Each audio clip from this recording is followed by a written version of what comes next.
All right, welcome to today's webinar, Let's Draw Birds with Mel Gillman. We are so excited for y'all to join us.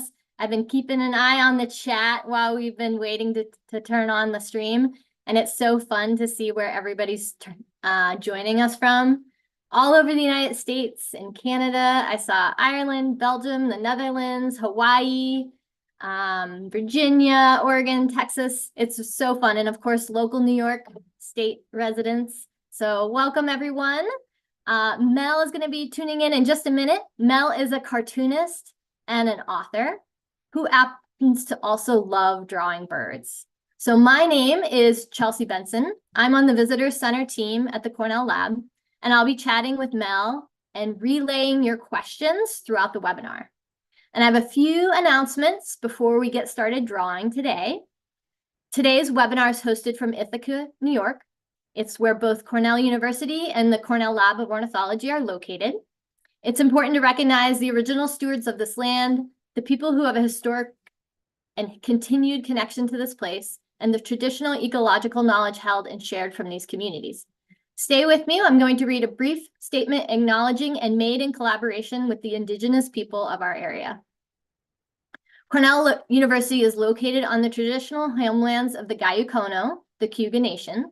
The Gayukono are members of the Haudenosaunee Confederacy, an alliance of 6 sovereign nations with a historic and contemporary presence on this land. The Confederacy precedes the establishment of Cornell University, New York State, and the United States of America. We acknowledge the painful history of the Gayukono dispossession and honor the ongoing connection of Gayukono people, past and present, to these lands and waters. For those of you who are not familiar with the Cornell Lab, we are home to a community of researchers and supporters from around the world who appreciate birds and the integral roles they play in our ecosystems. Our mission is to advance leading-edge research, education, and participatory science that helps solve pressing conservation challenges. We have a few tech notes, and then I'm going to bring Mel on. If you want to see captions, you can click on the CC button at the bottom of your window. If you have any questions for Mel, you're going to enter them into the chat, and I'll relay them to Mel throughout the program. We also have a moderator in the YouTube chat, so hi to Kat.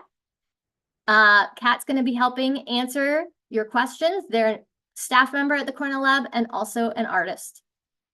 All that said, let's get started. We're going to welcome Mel. So Mel, if you would turn on your camera and say hi to everyone. There's multiple cameras. Hello, everybody. Thank you so much for being here. I'm really excited to get to talk with you all today. To introduce myself really quick, so my name is Mel Gillman. I am a graphic novelist who is here to talk with you about birds. I'm the author of several books, including most recently this one, Other Ever Afters, which is a collection of queer fairy tale comics that I wrote and drew. So we are going to be talking about birds today.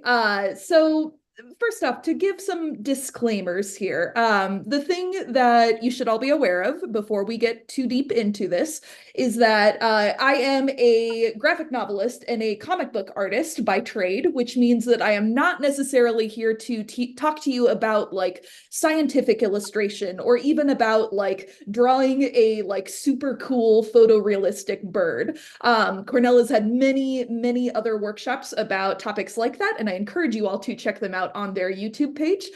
Today, what we're going to be talking about is we're going to be taking more of a comics and cartooning lens when we look at how we are drawing birds.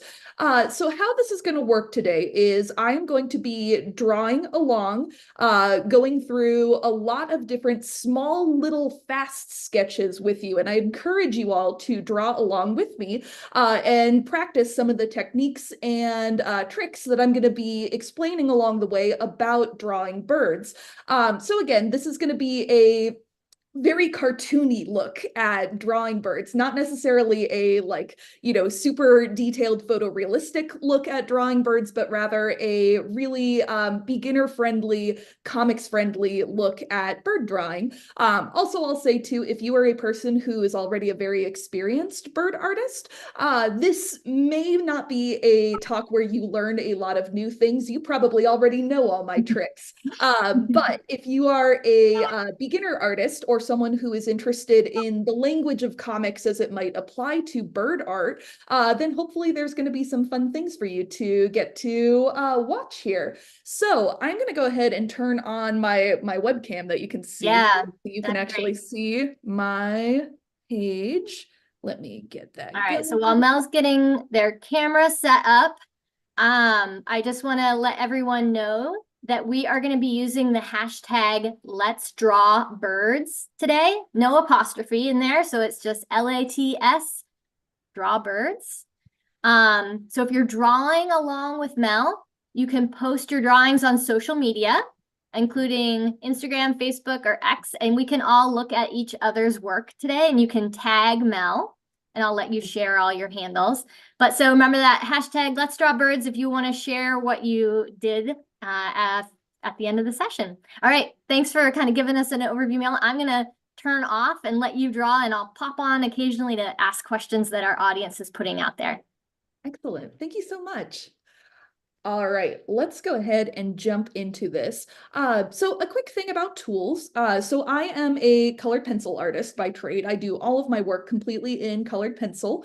So that's what I'm going to be working in today. The brands that I like to use, because this question always comes up, people are always curious. I really like the Caran d'Ache Pablo series, as well as the Faber-Castell Polychromos series, but you can feel free to work with whatever tools you have available today. If you've got pencils or pens or markers or crayons or watercolors or anything else, you can still follow along with the stuff that I'm going to be walking you through today. So don't feel like you gotta, bust out your colored pencils for this one if you don't have them handy or don't like working with them.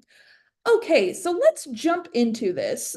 So the thing that I want to talk about first off is I want to talk about some like basic bird body structure principles that will help us as we're starting to get drawing with our kind of simple bird designs here.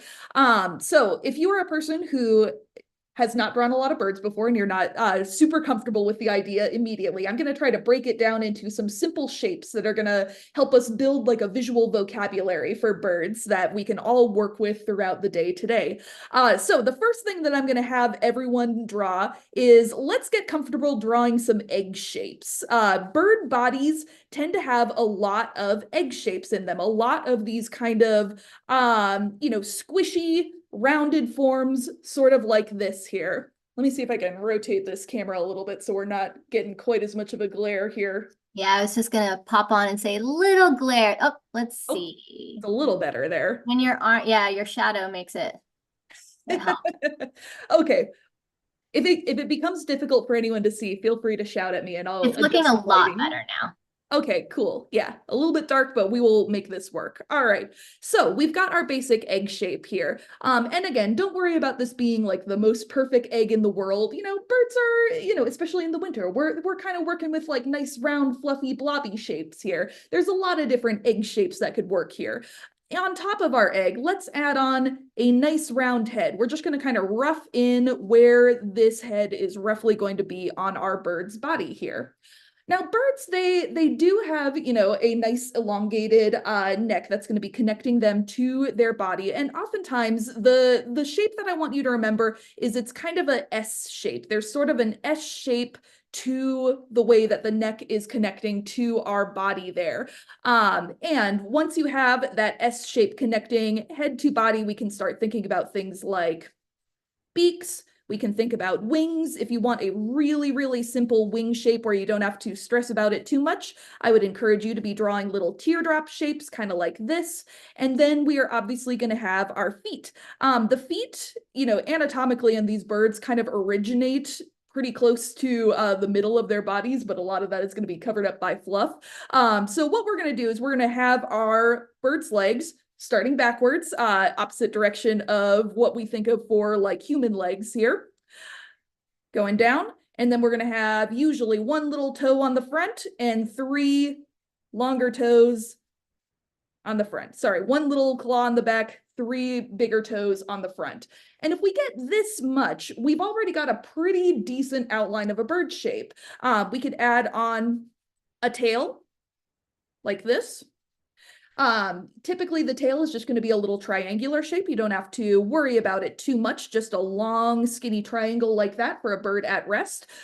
For this line down here, I would encourage you to try to keep that relatively horizontal. So it is parallel to the ground that the bird is going to be standing on like this. And we can rough in our eye. We can start kind of smoothing out the curves that our bird's body is going to have. And this is going to be the basic framework of a bird shape that we are working with today. So again, if you can draw this much today, then you are golden. We are going to be able to work with this and draw some fun bird exercises today. So let's jump into this. The thing that I want us to talk about from here, once we've got our basic framework of a bird shape here, another thing that I want to talk a little bit about is wing shapes. So for wing shapes, this is another one where we don't need to go too deep into the like anatomical specifics of how the bones are laid out. You don't need to be an expert in bird skeletons or anything like that. But what I'm going to encourage you to think about is that there's actually a lot of similarities between human arms and bird wings. So if we're kind of thinking about the overall shape of a person's arm, here we've got, the shoulder leading into the joint, and then our little fingies here. This shape here is roughly similar to what you can expect from a bird's wing, where we are going to have an upper bone like this, connected to a joint here, a longer, you could think of it as a forearm bone here, connected to what you can imagine as being little fingers there. Let's rough a bird wing shape around that imaginary hand that we have just drawn there. So again, if you can kind of think of this as being a human hand shape, you're going to end up in the right neighborhood for your bird's wings. This is an extended wing right here. The bird bones are roughly similar to what you would expect from a human arm. So if you're ever feeling stuck, stop thinking about wings, start thinking about human arms. It is also completely okay to use your own arms on your own body to test this out. I promise you, none of your cameras are on, no one on Zoom, no one in YouTube is watching you. Go ahead and try this out if you want to. Think about the direction that your arms are moving as you pretend to be flapping backwards and the direction that they would be moving forward as you pretend to be flapping forwards. If you can do a range of motion with your own human arms, you're probably in the general vicinity of a thing that a bird can do with their own wings, with a few exceptions. One things that humans can do but birds cannot do, we can extend our arms straight all the way outwards. So you're not typically going to see a bird wing where the bones are going entirely straight out like that. They're always going to have a little bit of a curve to them. They're always going to be a little bit bent. So we can have straight arms, they can't. But if it makes you feel any better, one thing that birds do have on us, everybody take your little bird wings and now try to fold them up really tight against your body like you're a bird tucking your wings against your back. Pretty hard to do, right? They have that one on us. So we'll give them that win there. All right, so that's what we're going to be thinking about when we're thinking about wing shapes. In addition to the basic shape here, another shorthand that I want us to kind of have in the back of our minds when we're thinking about wing shapes is the layers of feathers. And to kind of keep things simple, if this is our basic outstretched wing shape here, what I want you to think about when we're drawing a really simple bird shape is that there's essentially 3 layers of feathers in most cases. There's going to be our top layer here that's usually going to have very small and tight and kind of fluffy looking feathers that are, so close together and so tight that we usually don't see a lot of detail there. Then underneath that, we'll have kind of our middle layer of feathers, and those are typically, you know, long enough and defined enough that we might start to be able to see some individual feathers in our drawing process there. And on the very bottom, this is where we're typically going to get our longest feathers, so we can draw them in there too. Again, if you are thinking about 3 different layers of feathers, that is going to be a good starting point for drawing your bird wing. If you want to get a little bit more complicated too, you know, usually there's going to be kind of like a little one sticking out around there. We could also start kind of distinguishing some of the feathers at the tips. There's little things that we can do to kind of build on this design that we have gotten here. By the way, with this little one sticking up here, you can kind of think of that as being happening in the same place as a human thumb, right? That's the little thumb wing that is sticking up from the top of the bird wing in a way. You can think of it that way. It'll be a good shorthand for you to remember where that one goes. Also, another thing to think about with the direction that the tips of the outer feathers are going, that is going to tell us a lot about the direction that this wing is moving, because it's going to be moving against the wind. The air is going to be pushing on it in a particular direction. So again, this is where it becomes useful to kind of use your hands as a reference point. So let's pretend like we are moving our wing backwards and extending our hands outward. When we are moving our hand / our wing backwards, our fingers naturally want to move forward, right? And when we are pulling the hand backwards, the fingers are going to be outstretched in the opposite direction. If we have our wings that are tilted in a similar pointed direction, that is going to tell our audience, whoever's looking at our drawing, whether the bird is, you know, pulling their wings forward into their body or moving them back outwards. So again, that's another little thing that you can keep in mind as we are moving forward. All right, so this is going to be the basic vocabulary of shapes that we are using in our drawing process today. Again, if you can remember this much, then you are golden. We are going to you're going to be able to do every single little sketch that I go through in this exercise if you can do this much here. And again, your drawings do not have to be super polished and perfect. You know, we are cartooning today. We are not here to draw like super perfect photorealistic birds. We are here to doodle some birds and practice some basic principles of bird art that are going to help us, you know, characterize the birds that we are drawing in a comic style. Okay, I'm going to flip my paper over and we're going to try something different here. I'm going to pop on real quick, Mel, and people Yes. are just asking a few questions. Like, as you were drawing, how do you think about like ratio and proportion? Like, they were like legs, wing, like what's important when you're thinking about cartooning birds? This is a good question. So there's multiple answers I could give here. One is that the proportions are going to be very different from bird to bird. You know, for instance, as we all know, I'm going to go back to that S-shaped neck that we were talking about. You know, some birds are going to have really, really long S-shaped necks like that and a much smaller body, you know, kind of the flamingo design that we're working with here. And others, the proportions are going to be different. Maybe we're going to have a very short truncated neck and a bigger body, proportionately, because that is the way that the bird is structured. This might be more of our, like, you know, songbird category here, something with a shorter neck. So proportions, it's hard to generalize because it does depend on the bird that we're talking about here. This is where if you're going for a specific bird, it's very useful to be using photo reference so that you can have a sense of what, you know, what the specific proportions are in relation to each other. The other thing that we're going to be talking a lot about in this workshop today is exaggeration and exaggeration of key features. So in comics, in cartooning, oftentimes what we're doing is we are choosing specific sets of features that our character or our animal that we are drawing has, and we are amplifying them. We are finding a way to exaggerate them on purpose. And that is a thing that we are going to be talking about a lot in this lecture.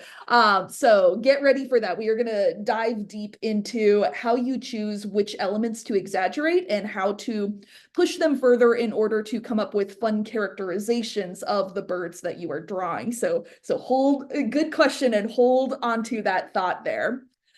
Okay, I'm going to switch gears a little bit. What I'd like everyone to do, if you're following along at home, we are going to start practicing drawing a few more specific types of birds here using the tools that we have already established through what I was talking about earlier. If you are following along at home, here's what I want you to do. I want you to take your piece of paper, divide it up like you were drawing 4 quadrants on it. All right, so we've got kind of our like north, south, east, west poles here. And what we are going to be doing is we are going to be drawing 4 birds together, 4 different types of birds. And again, we're taking a comics lens on these. So we are treating these birds as characters rather than as like, photorealistic drawings of specific bird species. So what I'm going to do is I'm going to think about 4 possible axes for the types of characterizations of birds that we can work with today. And I have chosen these ahead of time. So if you want to follow along, here's what I want you to write on our 4 little like north, south, east, west lines here. Up in the north quadrant, I want you to write head empty. In the south, I want you to write has a job. In the eastern side over here, or I apologize, the western side over here, I want you to write fluff. And over here on the eastern side, I want you to write murder. All right, here are our 4 characterization axes that we're going to be working with for 4 different bird types, general types that we're going to be working with today. We've got our head empty to has a job spectrum here, and we've got our fluff to murder spectrum. And we are going to fill in each of these quadrants with a different genre of bird that will exemplify these aspects so we can talk about how we are characterizing birds in this way through a comics lens. Let's start over here in the head empty fluff quadrant here. What I want you to do, like we were talking about earlier, is let's go ahead and start once again with our nice round egg shape. What I'm going to be aiming for here is kind of a basic pigeon body, a pigeon type shape here. So when we think about pigeons, let's think about, like nice, soft, round curves here. We are going for, kind of a gentle and fluffy characterization of our pigeons here. We talked about heads earlier, so I do want to rough in roughly where I think that head is going to go. We talked about the S-shaped curve that kind of connects the head of our bird to the body, so we're going to rough that in. And here's where we can start adding in a few more details. Again, simple bird wing shape that's going to work here is going to be a little teardrop shape. So we can kind of rough that in where we would want that to go on our basic pigeon form here. We could think about the tail shape here. It's not going to be a super long tail, but we are going to have a little bit of a tail that happens down on our pigeon here. And we are also going to start kind of filling things out here. So let's think about our feet. Pigeons are going to have a little bit of, bit of like a triangular fluff that sort of connects the body to the leg here. And they're going to have 2 of those, so we can get both of those in there. We're always going to have our legs going backwards and then forwards, like this. Kind of opposite to what we would expect from a human knee joint there. And then let's think about toes. So again, since we are coming at this from a comics lens rather than a photorealism lens, and we're thinking about, trying to communicate like, gentleness, fluffiness, head emptiness, that is the, characterization that we have landed on for our pigeons here. So how can we express that even in something like toes? Let's think about really soft, rounded shapes for the toes. So gentle curves, thick toes. We've got our 3 toes on the front, and we've got a little nubbin on the back. And pigeons do have little claws on all of those toes. But again, we are aiming for, kind of a gentle, fluffy characterization. So don't make them too over large here. And we will do the same on our second foot. All right, so we got our little toes in, we got our, our little claws, we've got the basic shape of our legs. We're doing good here. Let's go back up to the head here. So with our head, we are going to want to, kind of keep all these slopes gentle. We're all about rounded shapes, rounded curves here, this nice big head that we're going to connect into the body down there. And we can also add our beak in. And again, we're keeping things, gentle and curved here. Relatively small beak, doesn't need to be over large here. You can get the bottom beak in there too, if you would like. You can also add in the little flap of skin that pigeons oftentimes have sitting on top of their beak like that.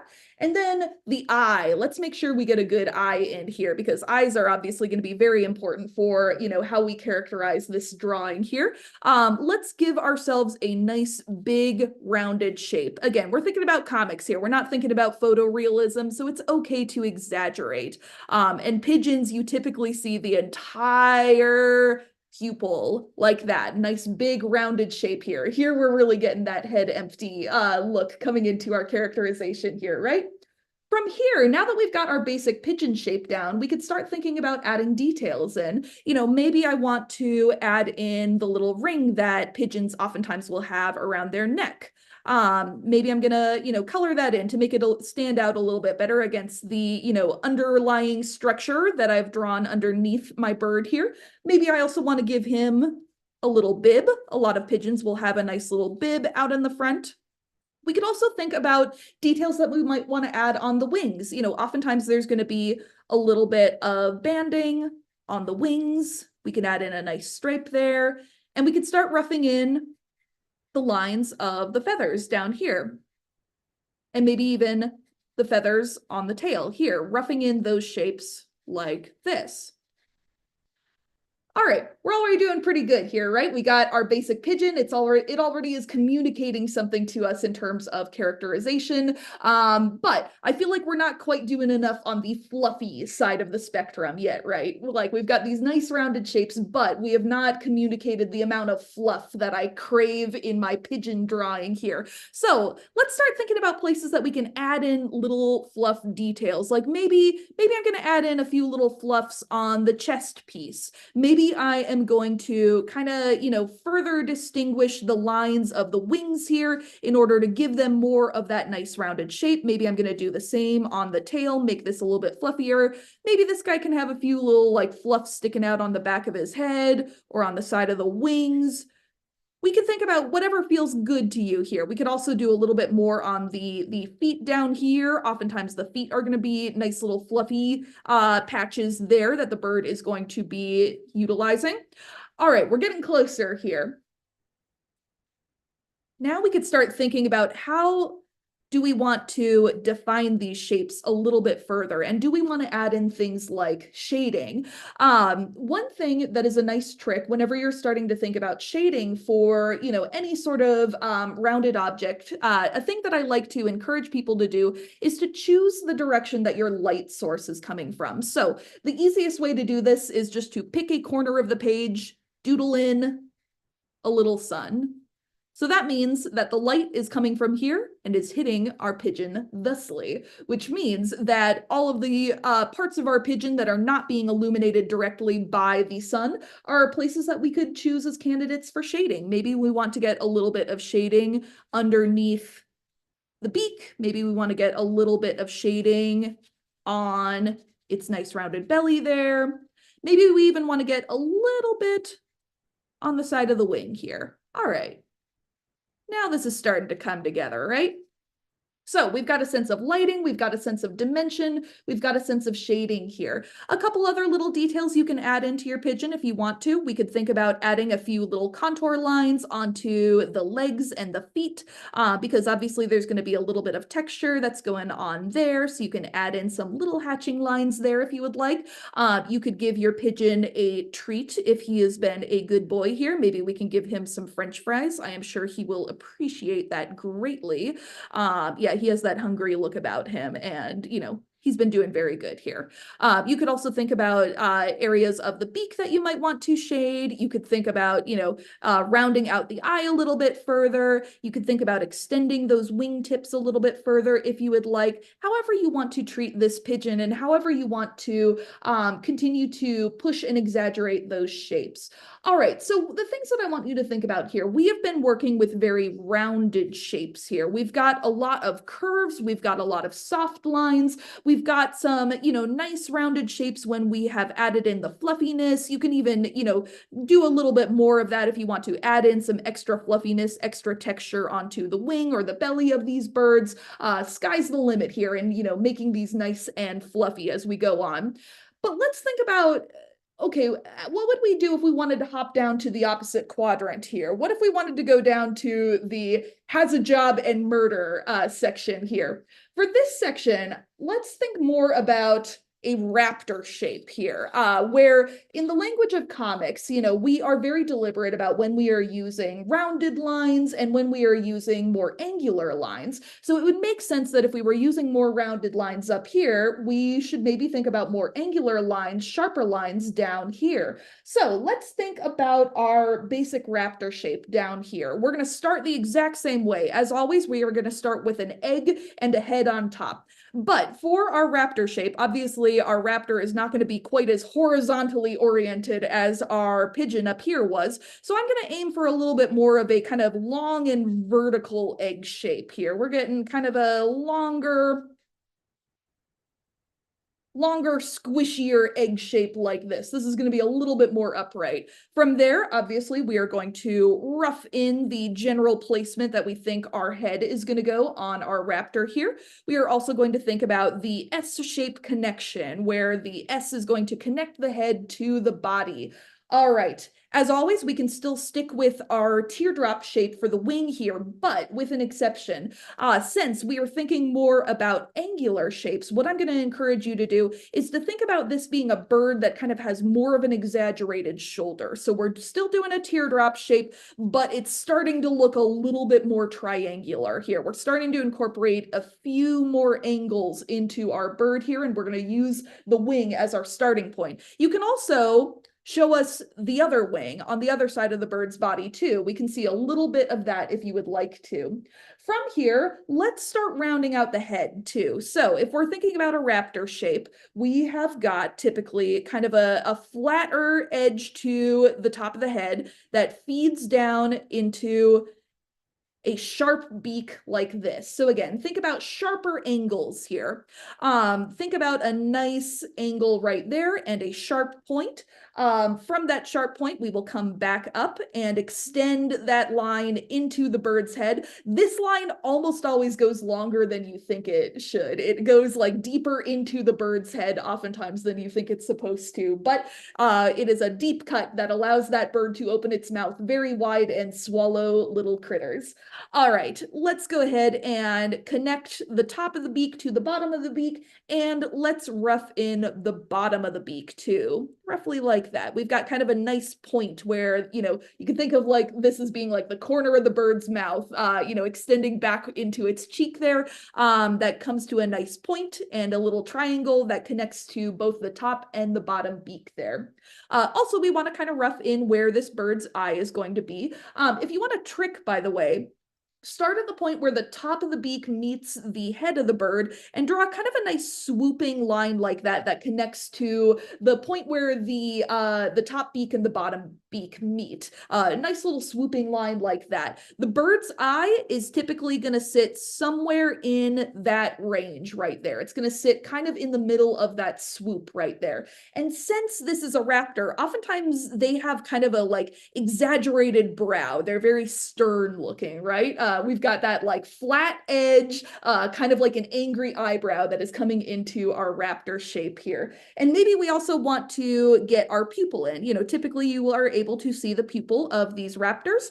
And for fun, I'm going to go ahead and leave a little highlight in that pupil there. I did not leave a highlight in our pigeon eye, by the way, and that is for comics reasons, because the lack of a pupil up here gives this a more like blank expression compared to a pupil down here with a highlight in it that gives this bird a more intelligent and more active expression. So no pupil if you want to communicate a little bit more head emptiness, and a highlight in the eye if you want to communicate a little bit more intelligence, a little bit more insight that is happening with this bird here. Again, none of this is a judgment on pigeons. They are wonderful. This is about the language of comics and how we are communicating characterization aspects of these birds using what we know as cartoonists. Okay, let's also connect the line of this head to the body here. So the head is usually going to slope a little bit backwards, and we will bring that down into the top of the bird's body there, like so. And we're going to do the same on the front. We'll drop down from the point where the bottom beak meets the head, and we'll kind of round out that nice curve and bring it down into the chest here. All right, so now this is starting to shape up, right? We're seeing our raptor come together a little bit more here. Let's also think about the tail and feet, since we haven't gotten down there yet. With the feet, first off, similar to the pigeon, there's going to be kind of like, pants that the bird is wearing. We've got these like nice, fluffy pants that the bird is going to be wearing. So not all of the legs are going to be completely visible to us. We're going to be seeing a little bit of the pants first. Shooting out from those, fluffy pants, we are going to have our bird leg angled forward, again, opposite from what we expect from human legs here, leading into our nice clawed feet. So once again, we're still going to have 3 toes in the front, 1 in the back. But since we were trying to communicate raptor here, let's think about big, powerful claws here. So oftentimes what I like to do is I like to have a little bit of a rounded shape at the tip of the toes here, coming backwards like that. Makes it feel a little bit more muscular, is a little bit more true to the form of the bird toes here. We're definitely exaggerating the size of these bird feet here, but this is a raptor, this is a powerful bird, and we are doing this in the language of comics, so why not? Let's exaggerate, and let's make sure we get some really good claws on this guy too. This is a guy who is, going after rabbits. This is the best tool in the toolbox for the job. Let's make sure that he is suited up and able to feed himself here.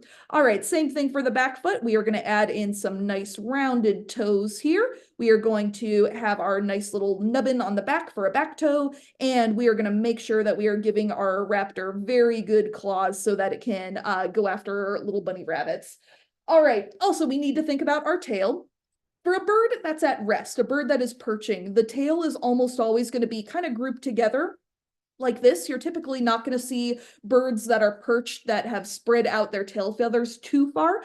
So we're going to keep this as our nice triangle, again, with that horizontal line down at the base, pretty much parallel to the line of the ground that would be underneath our bird somewhere. Let's also go back up to the wing here. Remember earlier on when I was saying that oftentimes with bird wings, you want to kind of be imagining in your head 3 layers of feathers. So we've got our top layer at the top, we've got a middle band, and we've got our feathers down at the bottom. Oftentimes with the top layer, the feathers are going to be so small that you don't necessarily need to define them all, especially not for, a simple cartoony drawing like this. But maybe for the second and the third rows of feathers, you do want to add in some lines that are going to show us a little bit more of the definition of those feathers there.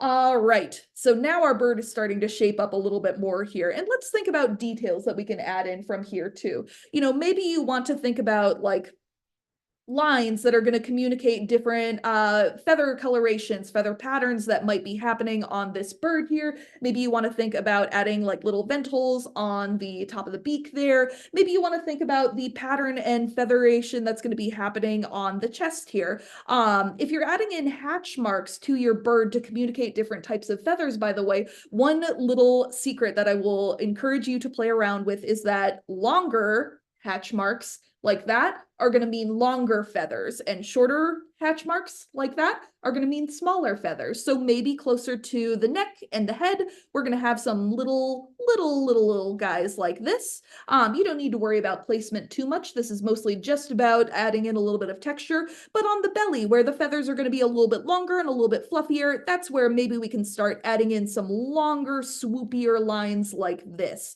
Maybe we could also think a little bit about light or color coloration. We could do the same thing that we did for our pigeon earlier, where you can draw a little sun in the corner and say, okay, the back of my bird is illuminated. That means that the chest of the bird is going to be in shadow. Maybe I'm going to hatch that out a little bit here. The back leg will also be in shadow for that same reason. Maybe I'm going to deepen some of those shadows there. Maybe I'm going to deepen the shadowing on the underside of the tail, which we are seeing here, because that is not going to be illuminated directly by the sun. And maybe we also want to add in a little bit of coloration on the wing too. You know, here's a bird that is trying very hard to camouflage in the woods and with the trees. So let's help him out a little bit here. Get a little bit of coloration on the wings here. This is very scratchy and very sketchy, but that is also completely fine. Again, we are going more for the energy of the mark making on the page. We are not necessarily trying to go for like super photorealism. We are about trying to sketch this out and get our basic bird shape down here. All right, so here we've got like a good basic structure for a general raptor body here. Let's think about how we would take some of these principles where here we've been, you know, playing more with like straight lines, angles, sharp edges, things like that, fewer rounder shapes, fewer fluffier shapes. We're aiming for, you know, a little bit more energy and aggression and intelligence in this bird here. But let's think about how would we apply some of that, you know, intelligence that we are seeing in the gaze of this bird, but on a more fluffy and less murdery form over here. So let's hop over to our... Hey, Mel. Yes. Sorry to pop in because I'm having so much fun following along, and our audience is too. Some people put top hat on their pigeon, which I thought was yes, I love it. Your camera's doing a little bit of auto focusing. Mm-hmm. I don't know if there's a way to like turn off the autofocus setting. Sure. Let me I don't want to interrupt your flow too much. No worries. Sorry. All right, I switched it over to single focus. Let's see if let's see if that works better. Okay, I cannot wait to see our Fluffy has a job. All right. All right. So we're going to switch over to Fluffy but has a job over here. So we're aiming for a bird that still has the intelligence and the suaveness and the charisma of our raptor, but is also not trying to murder us in our sleep. So I'm going to try to aim for a, you know, kind of a basic songbird shape here. Let's think of like, you know, the sparrows that hang out in your backyard, which is not to say that they would not commit murders if capable, but they, you know, they are not dangerous to us as humans. They are nice and fluffy still. So we are going to stick with our egg shape in our head as always. I'm going to keep this one a little bit more upright, kind of like we did with the raptor here. So we've got kind of an upright egg shape that we're starting with. Nice and round. Again, you know, it's the winter time. Birds are nice and fluffy right now.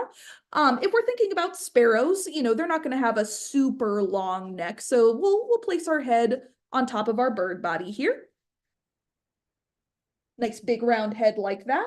All right, let's think about wing shape. I want to shake things up a little bit for this one.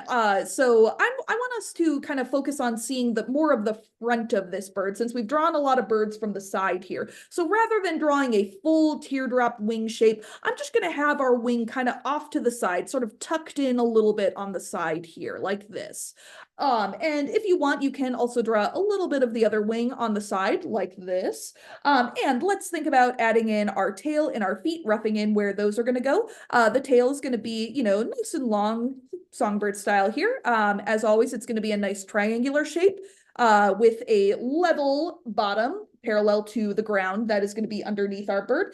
And we are going to have nice skinny little legs coming off of our bird's belly here. Again, so, you know, typically, you know, if we were to actually see the skeleton of the bird, the legs would be starting like much higher up in the chest than we think they should be. But a lot of that is going to be covered up with fluff. So really you just need to start the legs towards the bottom. And since this is a nice songbird shape, these do not need to be super thick legs. Again, this is not a bird that is built for, you know, grasping prey and lifting them off of the ground. This is a bird that is using its legs to alight on your bird feeder and, you know, eat the sunflower seeds that you have left out for it.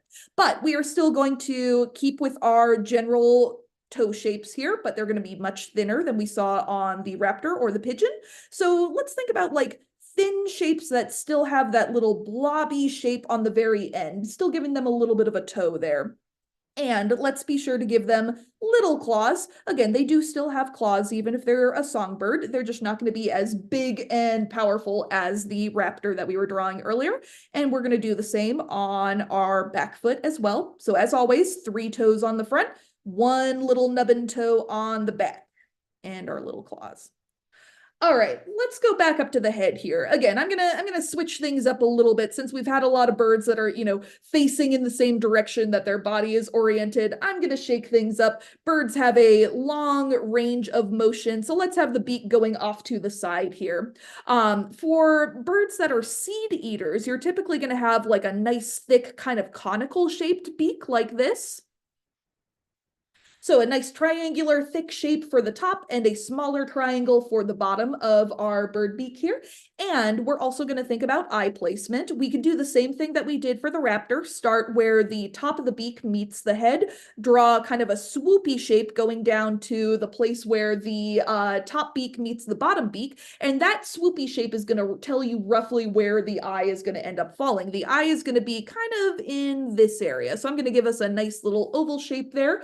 And again, because this is a bird that has a job, this is a bird where we are trying to communicate a certain degree of, intelligence. I'm going to give this bird's eye a highlight. It just makes it feel a little bit more vibrant, a little bit more alive. This is a bird that has a focused gaze. It is looking at you. It is aware of you. It knows what you did. All right, let's also be sure that we get our S-shaped line that is connecting the neck to the body. And then let's start kind of smoothing out our curves here. Again, it's the winter time. Songbirds are all a little puffed up, so don't be afraid to use nice, rounded flowing lines that are going to be kind of connecting these shapes together. There's a lot of fluff on this bird. So don't be afraid to leave a lot of room and allow for a lot of fluff here.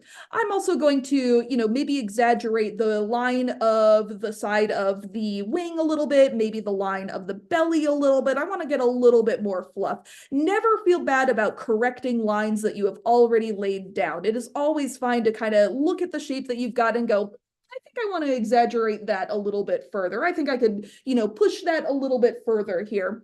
We also want to think about, those 3 layers of our wings. So we've got our top section and then we've got our 2 bottom sections here. We can add in some hash lines to communicate that wing shape if we want to. We can do the same on the tail if we would like. And then from here, let's also think about some details. So one thing that sticks out to me immediately is that I really want to communicate that this bird's head is sitting a little bit more at the front of its body here. So I'm going to start drawing in that bib. A lot of male house sparrows will kind of have that like dark bib shape that is sitting underneath their head. So I want to, really communicate that to our reader here. It's going to help this look a little bit more like the bird that I am imagining in my head. Maybe we also want to get some markings that are going to be going up on the top of this head. That is going to help really exaggerate the nice smooth curve that we're getting here.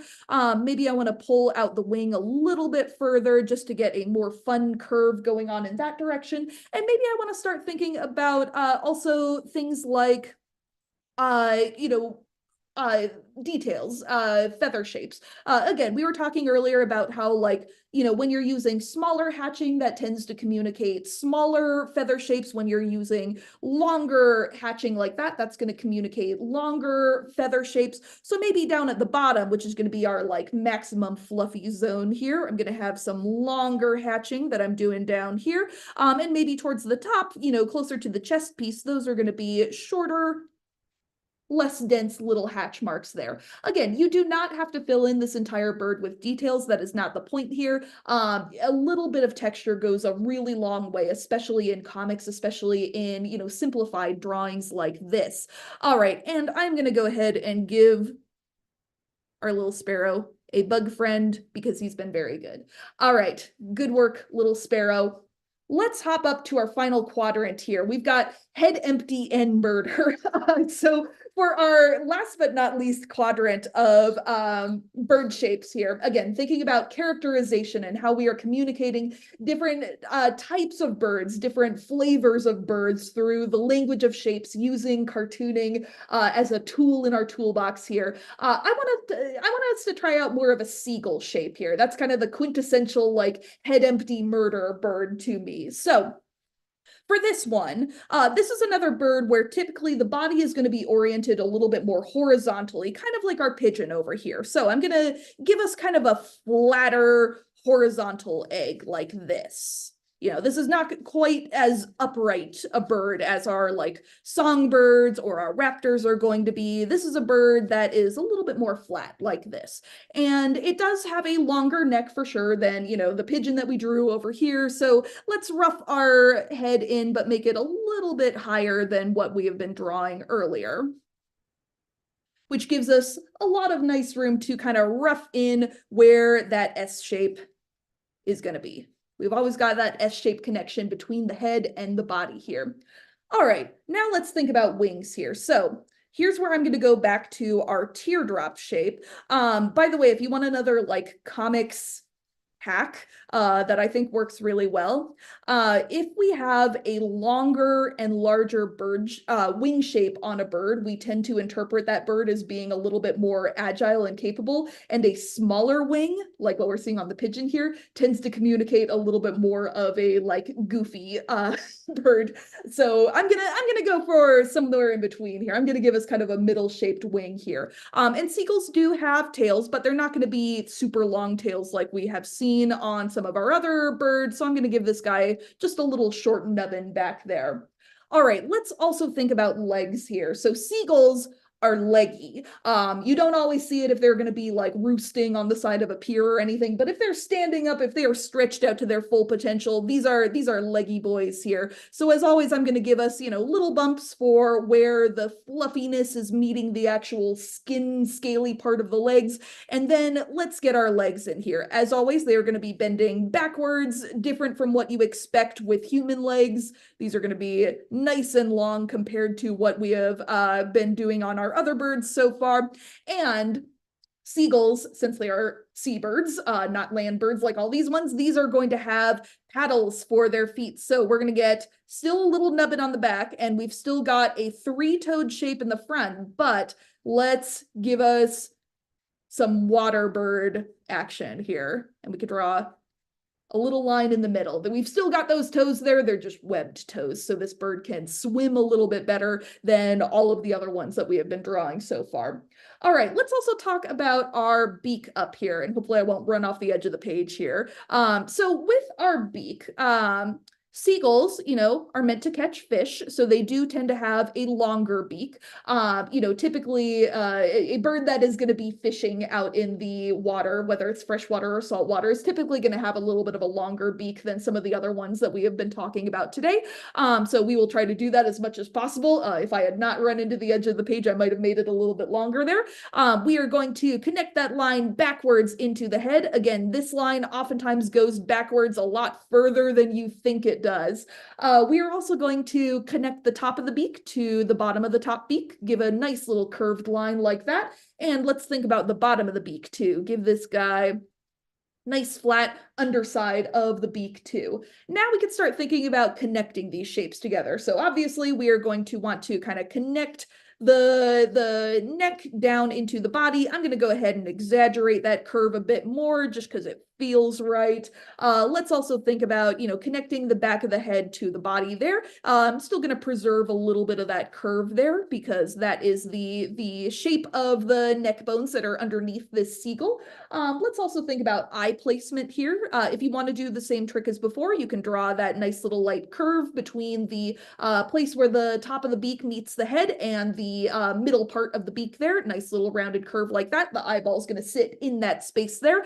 For this one, I am going to do a similar eye to our pigeon over here, but if you're drawing along at home and you're trying to communicate seagull malice, just try to hold that rage in your mind as you are drawing this perfect circle shape. Just think about the malice, think about the lust for French fries that goes into this creature right here. And I'm going to give this one, instead of a really big dilated eye, I'm going to, just for fun, give this guy a much smaller pupil, just for a very different level of characterization here. So we're still getting that head empty, but try to draw it with malice as much as possible here. All right, now let's go back to our wing shape here. So we've got our wing, our nice rounded shape here, and we want to think about the 3 layers of the wing. So we've got, our big rounded top part of the wing, and we've got like 2 layers underneath it. We could also draw in some of the lines that are going to be communicating more of the, the shapes of the individual longer feathers that are going to be happening down there. You could do the same down here on the tail if you would like to, but this is not yet communicating seagull as much as it could to me. This one, it's a little bit too smooth. It's a little bit too duck right now, right? So here's what I want us to think about for our seagull drawing here. Seagulls, you're finding them on the beach. And one thing about beaches, they are windy and they are not going to be the most non-garbage free places in the universe. So let's try to communicate a little bit of that in our design here. I want to make this bird scragglier. So here's where let's start moving away from our smooth lines as much as possible. I'm going to start giving this guy, fluff, but like scragglier fluff. Like over here in the pigeon, it was nice rounded fluff. I want to think about scraggles over here. So, let's give this guy some scraggles on the back of the head. Let's give this guy some scraggles on the wing shape here. I'm going to go over our wing again with kind of scritchy lines like this. Again, scribbles are great in comics. Never feel like everything has to be like a smooth, perfect line. Scribbles have energy to them. Scribbles have fun and movement to them. So never be afraid to do scriggles. I'm going to scriggle down on the bottom of our bird a little bit. I am also going to start adding in a little bit of coloration too. So oftentimes seagulls, we're going to have a little bit of darker coloration on the wing up here. That's going to contrast with the lighter coloration on like the face into the chest here. Might also do a little bit of that on the tail just to give a sense of dimension here. You can do the same light source trick that we've been talking about. As always, if you would like, we could give ourselves I'm going to give this guy an under eye shadow. It just feels like he needs it here. I'm going to color underneath the beak here. I'm going to color a little bit more on the chest.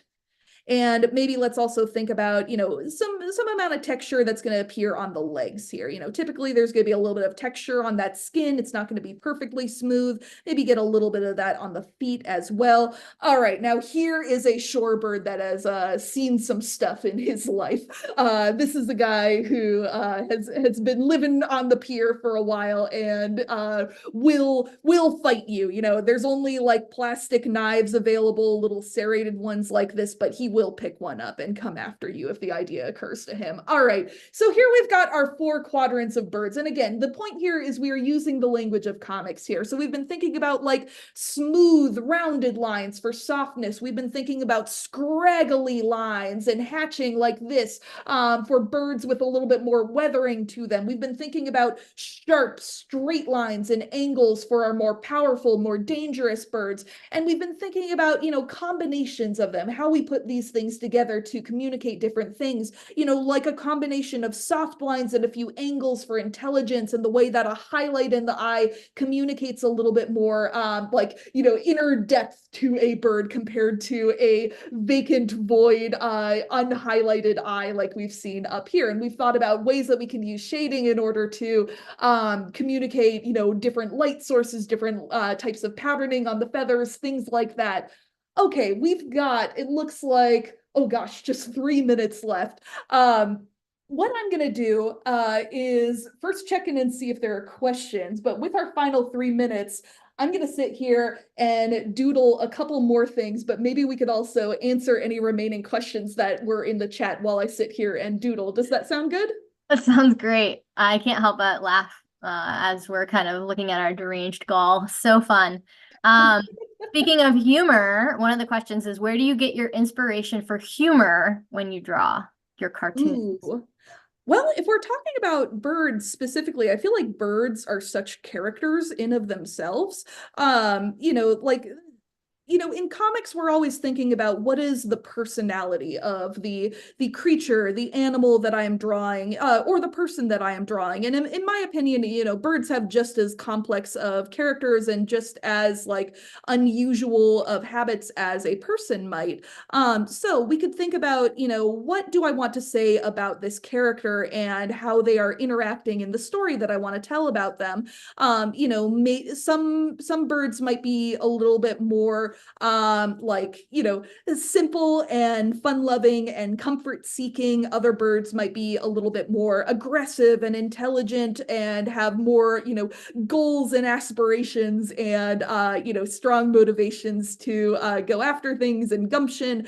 So be thinking about characterization. And when we're thinking about humor, one of the things that I actually did to prepare for this class is I ended up looking at how a lot of other cartoonists have characterized birds over the course of their careers, like, classic cartoonists, people who've been working, even in decades past, and thinking about, what's the language of shapes that these folks are using in a lot of their bird drawings. And really, a lot of it comes down to exaggeration. So, if you want to be drawing a bird that is singing, maybe it is not enough to simply have the mouth open. Maybe you really want to find a way to strongly exaggerate that line there, really push it past the point of realism here. There's a lot that we can do in comics in order to kind of communicate an extreme level of exaggeration, because the point here is, again, not necessarily to be photorealistic, but rather to be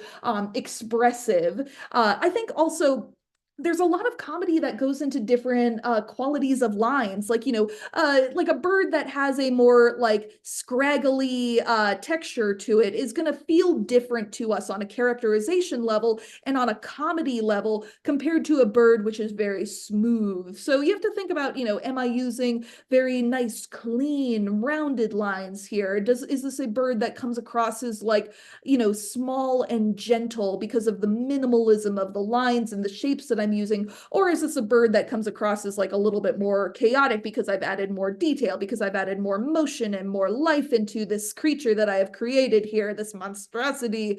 So be thinking about things like that. It also has to do with the speed of the line. So, we've been doing a lot of sketching here, and I encourage you, when you are doing this at home, to not be afraid to really rough things out. See what happens when you include, fast motions in those lines that you are drawing. Like maybe this is a wing right here. Maybe we are trying to communicate the fluttering motion that birds are taking as they are taking off. Think about the speed of the way the mark making you are doing on the page, because there's a lot of expressive potential in that.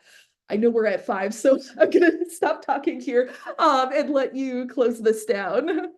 Oh, it's hard to say stop. As you'll see in the comments, we're all having so much fun here. I think that's something that is really liberating about the way you're drawing. When we often think about drawing from nature, we want it to look exactly like our subject. Mm-hmm. So it's good to give permission to have fun and experiment and to play up those features that make that bird or whatever you're looking at that thing. Absolutely. So yeah, thank you so much for sharing all that. And I wanted to share with our audience that this week we're doing a special week at the Cornell Lab on our Instagram account. It's Bird Art Week 2024. Mel is actually our first spotlight artist. And today their hashtag was Bird Ballet. So if you look up that hashtag Bird Ballet, you will see Mel's work along with other people who are participating in the challenge. So it's a fun art a day challenge. You follow along on Instagram. You're going to be challenged to post a piece of bird art each day inspired by spotlight artists like Mel. And you're going to get entered to win a Bird Academy course by using the hashtag. Mel, you want to tell us about your drawing for today? Yes. So for my Bird Art Week piece, I decided to go with the prompt bird ballet because I really love dancing birds. And everything we've been talking about with the language of comics and the language of cartooning, so much of that is about capturing movement. And there's so many birds out there with just wild, fun, ridiculous dance moves that they use to impress mates or find food or do other things that we have no idea about. So be thinking about birds that you have maybe heard of or seen before that have just some great dance moves, and think about ways that you can communicate that movement on the page. That is the thing that I would love to see from folks responding to this prompt. Awesome. We're so excited. I'm going to go check out the bird ballet today. So again, go to the @CornellBirds Instagram account and you can see the fun things that are being posted about bird ballet. And then also speaking of hashtags, for all of our audience that was following along today, if you're interested in sharing your drawings with us, you can use that hashtag Let's Draw Birds, and you can tag at M Gillman and at Cornell Birds, and we can kind of check out each other's work and share in the fun that we experienced for the last hour plus. Is there anything else I missed, Mel? No, I think that covers it. Thank you all for being here, everyone. It was really fun to get to draw some birds with you today, and I can't wait to see what you all share in that Let's Draw Birds hashtag. Awesome. Well, I'm looking forward to following along too. And remember, if you're interested in looking at Mel's books, you can go to their website and check those out, and then also on social media. So thank you all for drawing along with us today. Thank you, Mel. So fun. And thanks to our audience for being so engaged, asking great questions, having a good time. So everybody have a good day, happy drawing, and we hope to see you on the social media.